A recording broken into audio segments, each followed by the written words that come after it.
Olá, queridos. Haris, Kai, Irene. Deus abençoe a todos vocês. Como eu costumo dizer, este é o dia que fez o Senhor. Alegremo-nos e nos regozijemos nele. Lição de número 8. Gente, tá acabando o trimestre. Tá muito rápido, o tempo tá passando muito rápido. A lição número 8 tem como título Uma igreja que enfrenta os seus problemas. Quais são os problemas da atualidade? A igreja viveu problemas no século I, mas e agora no século XXI? São os mesmos problemas? Quais as questões que a igreja vive hoje? Qual é o papel da diaconia no século XXI? Essas e outras questões a gente vai tratar aqui nesta lição. Texto em classe, Atos capítulo 6, versículo 1 ao 7. Palavras-chave: igreja, diaconia, problema e enfrentar. Introdução. O texto de Atos 6, do 1 ao 7, apresenta a igreja primitiva em um período de crescimento acelerado. Crescendo o povo, cresce também os problemas, mas também de desafios internos. Embora a comunidade cristã estivesse sendo guiada pelo Espírito Santo e experimentando um grande avanço missionário, isso não a torna imune a problemas organizacionais e relacionais. O termo grego eclesia, e aqui eu indico o meu vídeo que eu falo sobre a relação entre a igreja, a palavra igreja, e o verbo ekkalel.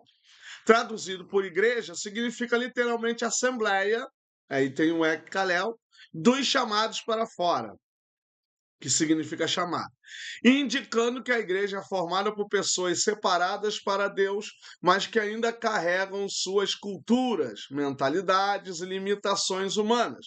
Já a palavra problema vem do grego problema, que deriva do verbo probalo, lançar à frente, designando algo que é colocado diante de nós e que exige resposta e solução. Então, por isso, o problema, lançar à frente, ou seja, uma questão. É, A igreja cresceu, e nisso que a igreja cresceu, também vieram os problemas. A gente não pode espiritualizar. Igreja, ela é uma organização e um organismo. Então, como uma organização, ela vai ter questões a serem tratadas. Eu lembro das cartas de Paulo. Por que Paulo escreveu suas cartas? Paulo escreveu suas cartas para resolver problemas concretos da igreja. Então, existem os problemas concretos. Problemas concretos precisam de respostas concretas. Então, logo, a gente precisa dar respostas concretas a esses problemas. Primeira grande seção, a identificação dos conflitos. Primeira subseção, conflito de natureza cultural. A narrativa mostra que havia dois grupos distintos na comunidade: os helenistas ou helenistas, judeus que tinham adotado a língua e a cultura grega, e os hebraioi ou hebraioi, judeus de tradição palestinense, ou seja, quem eram as viúvas? Viúvas judias que não foram helenizadas, que não falavam grego, apenas falavam o hebraico ou o aramaico, e as judias helenizadas, ou seja, aquelas que receberam, foram embanhadas pela cultura grega e falavam grego. Então estava havendo aí um problema entre elas, tá? Então, judeus da tradição palestinense ligados à língua aramaica e às práticas mais conservadoras. Os helenistas haviam retornado a Jerusalém, vindo de várias regiões do Império Romano, trazendo consigo diferentes costumes e hábitos. O choque entre esses grupos não era teológico, mas cultural. Diferenças na forma de viver, na linguagem, nas prioridades diárias, criavam tensões internas. A igreja, formada por pessoas de origens diversas, enfrentava, já em seus primórdios, o desafio da unidade na diversidade. Esse cenário evidencia que o Evangelho une povos e culturas, mas não anula suas particularidades, e isso vemos na atualidade. Como a gente vai conviver e manter o vínculo da paz e da comunhão numa igreja miscigenada, numa igreja que ela tem uma composição cultural diversificada. Se olhar direitinho, até a própria denominacionalidade, ou seja, as denominações, também fazem parte dessa questão cultural que a igreja hoje compõe-se. Então, nós temos uma igreja hoje composta de uma cultura, né? E a gente precisa se preocupar em até que ponto essa cultura pode descaracterizar a igreja, entende? Então, nessa perspectiva, porque a gente sabe que crescendo o povo, e aí eu digo que a espiritualização de coisas podem dificultar em trazermos respostas apropriadas para esse problema. Então você vê que crescendo o povo, crescem as murmurações. Então cresceu a murmuração. E o problema não era teológico. Então, assim, eu fico vendo o pessoal dizendo que o Evangelho de Mateus é um evangelho escrito para judeus. Não, gente, o Evangelho de Mateus, tudo bem, tem muita coisa judaica no Evangelho de Mateus, pode ter sim, mas ali também na comunidade de Mateus há uma diversificação, porque o Evangelho de Mateus está sendo escrito em Antioquia. Então você vê que Antioquia tem uma comunidade forte de judeus, mas ela é uma comunidade também miscigenada, assim como a comunidade joanina, como a comunidade petrina, como a comunidade lucana, que é embanhada por a teologia paulina. Então a gente tem que toda a igreja ela tem essa miscigenação, toda a igreja tem essa riqueza cultural, e essa riqueza cultural ela traz sim certas situações, porque vão trazer embates entre as pessoas, e às vezes esses embates não são não teológicos, pelo contrário, a teologia é que precisa dar resposta a essas questões teológicas, essas questões culturais. Segunda subseção, conflito de natureza social. Então, primeiro é o conflito cultural. Então, você tem um grupo de helenos, você tem um grupo de palestinenses, judeus palestinenses, que vão questionar a liderança sobre tais questões aí. A ideia maior ali é da viuvez. Além da questão cultural, o texto destaca um problema social. As viúvas dos helenistas estavam sendo negligenciadas na distribuição de alimentos e recursos, chamada de diaconia, serviço, assistência.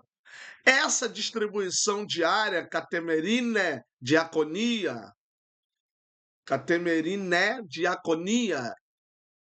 era uma prática fundamental na igreja primitiva, que compartilhava seus bens para suprir as necessidades de todos. Eu acho aqui um ponto interessante, porque eu já vi pregador dizendo que a pobreza da igreja de Jerusalém foi por uma má decisão dos apóstolos terem dito que tinham que dividir os bens para dar para todo mundo. Gente, uma vez eu ouvi um professor de pós-graduação, né, na época, quando eu estava fazendo mestrado, e ele disse assim, que seria uma arrogância da nossa parte nós acharmos que somos mais inteligentes do que os homens que escreveram a Bíblia, né, o texto sagrado.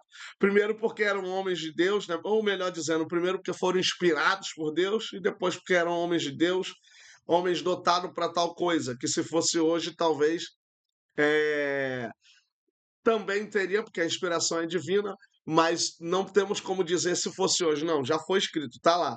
Mas eu escuto gente falando, eu escuto gente discordando de Paulo, eu escuto gente dizendo, como eu ouvi um pregador falando, que a igreja, os apóstolos erraram e isso levou a igreja a uma miséria, por isso que Paulo foi levar oferta lá para a igreja de Jerusalém, não tem nada a ver, a Bíblia não mostra isso em ponto algum, pelo contrário, a Bíblia mostra que não havia falta para nada. E outra coisa, na história da igreja, disse que isso perdurou durante 400 anos, ou seja, cerca de 4 séculos a igreja continuou fazendo tal serviço. Então, isso é conversa fiada. Então, havia essa compartilha, né, dos bens e não havia falta, mas aí tem o preconceito, né? O judeu ele tem, né, no primeiro século, ele tinha esse preconceito muito grande também, essa ideia, não era muito bem visto os judeus helenizados, não tinha como, eles não tinham muito parceria com os judeus helenizados, porque é como que se eles tivessem negado a sua nacionalidade, a sua personalidade. Isso aconteceu com Philon também, no primeiro século. A negligência gerou murmuração, gonguismos, termo que expressa reclamações sussurradas, revelando um crescente descontentamento coletivo. O problema não era apenas a falta de organização, mas também a sensação de injustiça e inclusão entre os grupos, porque um grupo estava sendo desprezado. Além de 12 homens, porque aí Matias já tinha sido escolhido, além de 12 homens não darem conta, né, gente? 3.000 pessoas, depois 5.000 pessoas, e depois vai crescendo mais. Então, assim, você tem mais de 10.000 pessoas que agora são convertidas, né? Que eu não estou só colocando esses 3.000, mas esses 5.000, porque tem mulheres, tem criança, tem tudo. Então, você não tem condições de dar ajuda, suporte, né? O problema não era apenas a falta de organização, mas também a sensação de injustiça, como eu acabei de ler. Então, eles se sentiam injustiçados por estarem sendo desprezados enquanto as viúvas judias estavam sendo beneficiadas. Qual é a prioridade? Além da questão cultural, o texto destaca um problema social. As viúvas dos helenistas estavam sendo negligenciadas na distribuição de alimentos e recursos chamada de diaconia. Serviço, assistência, essa distribuição diária, diaconia era uma prática fundamental na igreja primitiva, que compartilhava aí seus bens para suprir as necessidades, né? Então essa negligência gerou murmurações. Claro que essa falta de organização aí vai trazer certos problemas. Então qual era a prioridade deles? Diante do conflito, os apóstolos não ignoraram a situação, mas definiram prioridades para que o problema fosse resolvido sem comprometer a essência do ministério. Eles afirmaram: não é razoável que nós abandonemos a palavra de Deus para servir as mesas. Então, o termo grego, areston, traduzido por razoável, significa aquilo que é apropriado, adequado.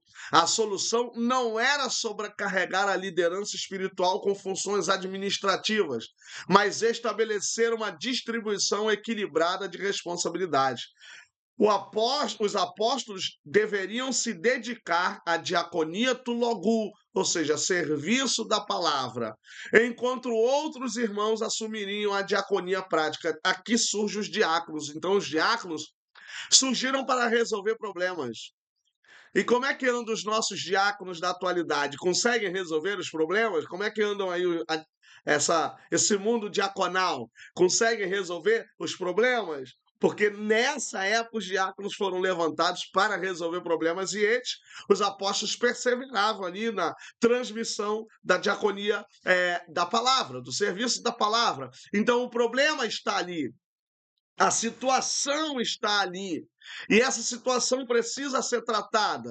E essa situação não poderia tirar a primazia da palavra, porque é a palavra que salva, a palavra que liberta, a palavra que transforma. E claro que a igreja também vai andar lado a lado com o serviço, com a diaconia, mas aí pessoas específicas é que precisam estar disponíveis, ter o chamado para poder fazer tal serviço. Gente, nem todo mundo quer servir, nem todo mundo tem essa capacidade de servir. Por outro lado, além das questões culturais e sociais, você tem uma igreja no século XXI e também naquela época, você tinha uma igreja e tem uma igreja que ela também tem níveis sociais diferentes. E geralmente Pessoas com um nível maior de sociabilidade, às vezes, ou nível social, financeiro, às vezes não querem servir, não querem ajudar, não querem, eles preferem dar, preferem e tal, mas não tem aquele tato de gente, de pessoa. Isso no mundo cristão, isso tem que ser jogado por terra, porque na presença de Deus, gente, quem tem, quem não tem, para Deus é a mesma coisa. Segunda grande sessão, a delegação de tarefas, o ministério da oração e da palavra. Essa é a primeira sessão da grande subseção, da grande sessão. A liderança apostólica manteve o foco em sua vocação central, palavra, oração e o ensino. O termo usa o verbo proscarterel, que significa dedicar-se com constância, perseverar com firmeza. Isso mostra que os apóstolos tinham plena consciência de que, sem uma base espiritual sólida, nenhuma solução administrativa seria eficaz. Então é preciso de dedicar-se com constância, perseverar com firmeza. Por isso que está lá, nós perseveraremos na oração e na palavra. Então, uma administração sólida, uma administração abençoada, ela precisa ter essa consciência de uma base espiritual. Então, aqui não é espiritualizar, mas ter uma base espiritual. Problemas também precisam ser solucionados a partir da oração e a partir de decisões. Primeiro se ora, depois se decide. Então, como os apóstolos já viviam em oração, eles dizem: vocês separem 7 varões, mas a base sólida para a solução está nos apóstolos, que têm uma vida espiritual, que têm uma vida sólida de oração, de palavra, então eles têm capacidade para resolver os problemas. Coisas que às vezes nós não temos. Olha quantas brigas nós estamos vendo nas igrejas hoje, quantas acusações e quantas sem a maturidade da oração para resolver os problemas, pecados rolando solto no nosso meio, divisões acontecendo e ninguém sabendo resolver tais problemas, porque a igreja não tem mais, a liderança não está mais tão em oração e na palavra como antigamente. Então a gente precisa voltar à oração e à palavra para que a gente consiga ter uma base sólida espiritual, para ter uma administração abençoada, eficaz, resolvendo os problemas com capacidade. A oração e a palavra são a fonte de sabedoria ou da sabedoria, da direção divina e da unidade espiritual da igreja, a oração e a palavra. É através da oração que o corpo de Cristo se mantém conectado ao cabeça, e é pela palavra que a comunidade permanece firme na verdade e nos princípios do reino. É a partir daí que nós vamos ter direcionamento. É a partir daí que nós vamos conseguir saber resolver. Eu dei uma palavra para uma turma que nós entregamos o certificado nessa semana que passou, e eu falei com eles, lendo o capítulo 9 de Provérbios, melhor dizendo, que fala sobre a sabedoria. E eu falei para eles que nós, todos nós cristãos, deveríamos, no mínimo, separar todos os meses que vão até dia 31 no ano e ler. Um mês, janeiro, 31, vamos ler. Março, 31, vamos ler. Aí tem os outros meses, vamos ler. Maio, por exemplo, vamos ler. Agosto, vamos ler. A gente vai ler umas 5, 6 vezes o livro de Provérbios como se fosse um devocional. Todo dia um capítulo. Olha quanto nós iríamos crescer na sabedoria. Ah, mas pastor, professor, vai ficar muito complicado ler tantas vezes. Gente, só tem um meio de memorizar. A própria psicologia ensina isso, que é a prática da repetição. Você memoriza e você vai absorver tanta coisa de sabedoria que você vai perceber o quanto sua vida vai mudar se você fizer isso durante pelo menos um ano. Pegar agora o ano de 2026 e já entrar janeiro, o primeiro dia, ler o primeiro capítulo e até o dia 31, ler os 31 capítulos de Provérbios. Aí espera. Quando for em março, faz a mesma coisa. Nós iremos ter direcionamento para resolver os nossos problemas. Nós teremos soluções com propriedades, porque a oração da palavra vai nos direcionar. Não há conflitos entre tarefas. Ao escolher 7 homens para o serviço, os apóstolos não criaram uma separação hierárquica, porque a gente hoje vê, né, gente, a igreja decidiu, ou sei lá, interpretou que o diácono é submisso ao presbítero, o presbítero é submisso ao evangelista, o evangelista é submisso ao pastor e assim por diante. Gente, cada uma dessas funções ou desses serviços, eles têm as suas eh,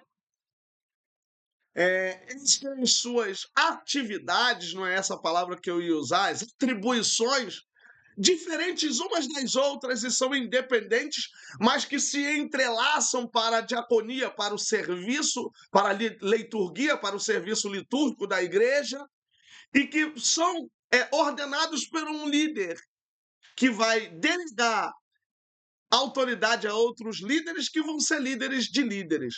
Então eu não sei quem foi que fez isso, mas biblicamente falando, essa estrutura não tem respaldo na Bíblia.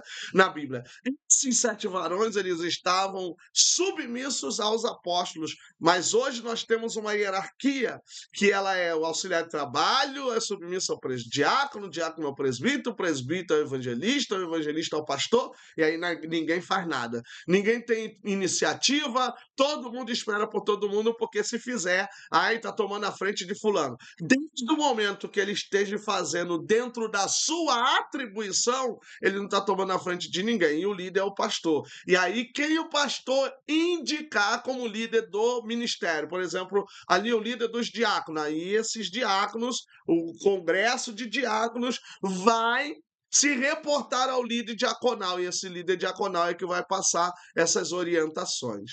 O termo grego diáconos significa servo, e era usado tanto para aqueles que ministravam no ensino, quanto para os que cuidavam das necessidades materiais. Observe aí, diáconos, vocês no primeiro século, a diaconia também ministrava no ensino. O diácono tem que ter conhecimento de palavra. Isso mostra que na perspectiva bíblica, não existem ministérios mais importantes do que os outros. Todos são complementares e igualmente valiosos diante de Deus. Eu acabei de dizer essa mesma coisa.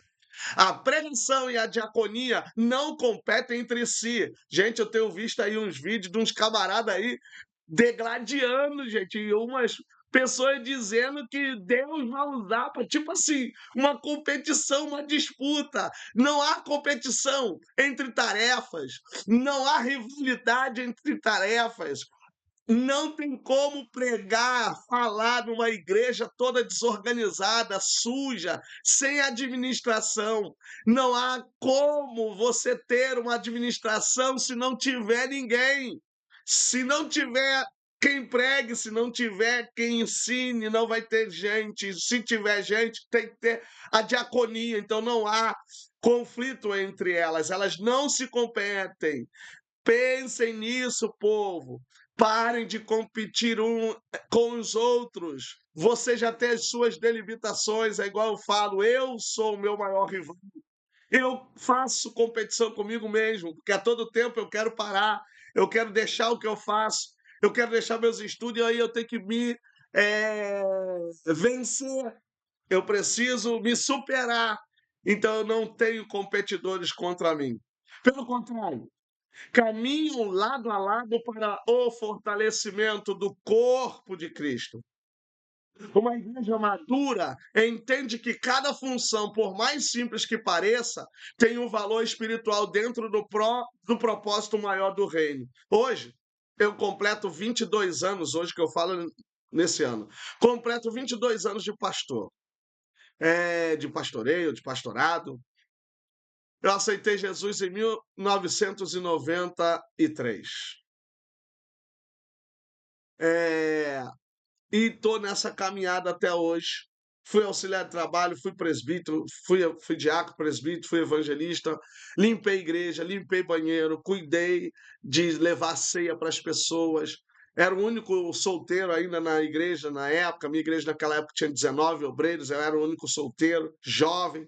Era escorraçado, humilhado por causa disso, mas não deixei, fazia com alegria, subi desse amor, tinha uma felicidade de levar a ceia. Ainda não era diácono, e quando levava a ceia, os idosos ficavam reclamando: você nem diácono é? E aí o pastor ia lá e falava com a pessoa: ele não é diácono, mas ele está me representando. E eu pedi para ele vir fazer, e fazia com alegria. E hoje tenho minha vida pastoral e também trabalho com alegria na minha igreja, glorifico a Deus por ela, por a porta estar aberta. Então a gente tem que fazer tudo com felicidade, porque é pelo reino.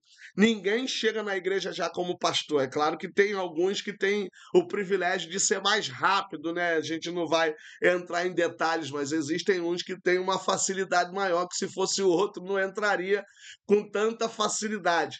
Mas você que está nessa caminhada, não faça para o homem, faça para o Senhor. Se nós estamos de pé até hoje, é porque não olhamos para o homem. Não olhe para o homem. Tem muita injustiça no nosso meio. Tem muita coisa que realmente não desce pela garganta. Mas não vamos desistir, não vamos desanimar. Terceira subseção, a diaconia. A escolha dos 7 homens marca o início de um ministério específico, a diaconia. O termo diaconia significa literalmente serviço e está associada à disposição de cuidar, socorrer e atender às necessidades dos outros. Esse conceito é profundamente cristológico, pois o próprio Jesus disse: o Filho do Homem não veio para ser servido, mas para servir. E aqui é o verbo, né, diaconel. A diaconia, portanto, não é apenas uma função administrativa, mas uma expressão prática do amor de Cristo dentro da comunidade. Ela reflete o caráter do evangelho e demonstra que a fé autêntica se traduz em ações concretas de cuidado e solidariedade. Uma das características maior que um diácono tem que ter é empatia, ele tem que ser empático, ele tem que ter empatia, tem que se solidarizar com as pessoas, com o sofrimento alheio, com a situação alheia, senão, meu irmão, você não serve. Quando a igreja assume a diaconia como parte de sua identidade, ela se torna um testemunho vivo do reino de Deus. E aí, levar essa diaconia no âmbito maior, no âmbito igrejal. Toda a igreja ser uma diaconia, toda a igreja ser um serviço, toda a igreja trabalhar com essa questão do servir, servir a comunidade, servir a sociedade, servir aos santos também. Eu falei numa outra aula, repare aquele irmãozinho mais simples. Desculpa aqui. Repare aquele irmão, porque irmãozinho já é pejorativo. Repare aquele irmão que é mais simples, que está mais simples, com uma roupa mais simples. Não precisa falar nada, entendeu? Ver se o calçado dele não está assim, se o calçado dela está assado. Tenta ali ajudar alguma coisa, servir, entendeu? Faça isso, gente. Vamos ter empatia com as necessidades, com o sofrimento das pessoas, porque Deus irá nos abençoar. Lembre-se, mais bem-aventurada a coisa é dar do que receber. Terceira e última seção, segundo os princípios cristãos. Primeira subseção, privilegiando o caráter. Os critérios estabelecidos para a escolha dos 7 homens são claros. Deveriam ser de boa reputação, cheios do Espírito Santo e de sabedoria. A expressão grega martireumenoi, traduzida por boa reputação, significa ter um testemunho reconhecido pela comunidade. Agora, é diácono para tudo quanto é lado, de tudo quanto é jeito, não só diácono, mas pastor, todo o ministério hoje é todo mundo de qualquer jeito. Ninguém se preocupa em ver qual é a reputação dessa pessoa. Aí no nosso meio nós temos pedófilos, ladrões, adúlteros e tudo quanto é tipo de gente que não presta, porque a gente não está dando a mínima para a questão da boa reputação, que é reconhecido aí o testemunho dessa pessoa pela comunidade. Isso revela que, para exercer qualquer função na igreja, o caráter precede a competência. Reparem a falta de caráter que as pessoas hoje, para fazer Ai, meu Deus, esqueci a palavra. Uma investigação, se coloca roupa íntima, coloca peruca, uma pessoa que é pastor. Então você vê o nível de homens que estão subindo o nosso altar, né? Ser cheio do Espírito Santo, plérios, pneumatos, hagio, implica estar submissa à vontade de Deus. Toda pessoa cheia do Espírito Santo, ela é obediente a Deus. E possuir sabedoria, Sofia, significa aplicar o conhecimento de forma prática e justa. Essa combinação de integridade, espiritualidade e discernimento é indispensável para uma liderança saudável e eficaz.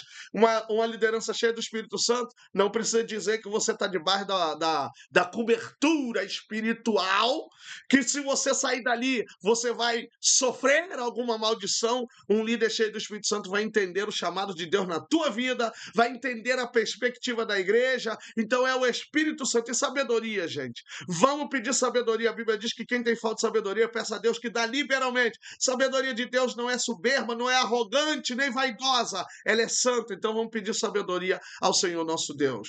Segunda e última sessão, porque esse só tem 2 sessões. Exercitando os dons. A remissão do problema em Atos 6 envolveu não apenas organização, mas também o uso dos dons espirituais e administrativos. A palavra carisma, ou harisma, porque o acento está no alfa, harisma, que significa dom dado pela graça, mostra que cada membro do corpo de Cristo recebeu capacidades específicas para edificar a igreja. Além disso, a atuação dos 7 homens demonstra a importância da sabedoria, Sofia, e da dependência do Espírito Santo. Lembra lá? Filipe era um deles, hein? Pneuma Hagion. No exercício da diaconia, quando cada membro coloca seus dons a serviço da comunidade, a igreja se torna mais forte, mais unida e mais eficaz em sua missão no mundo. Vamos praticar diaconia, vamos pedir a Deus esses dons, vamos ter a capacidade de ter sabedoria e de estar cheios do Espírito Santo. Se nós estivermos cheios do Espírito Santo, o negócio vai fluir com abundância.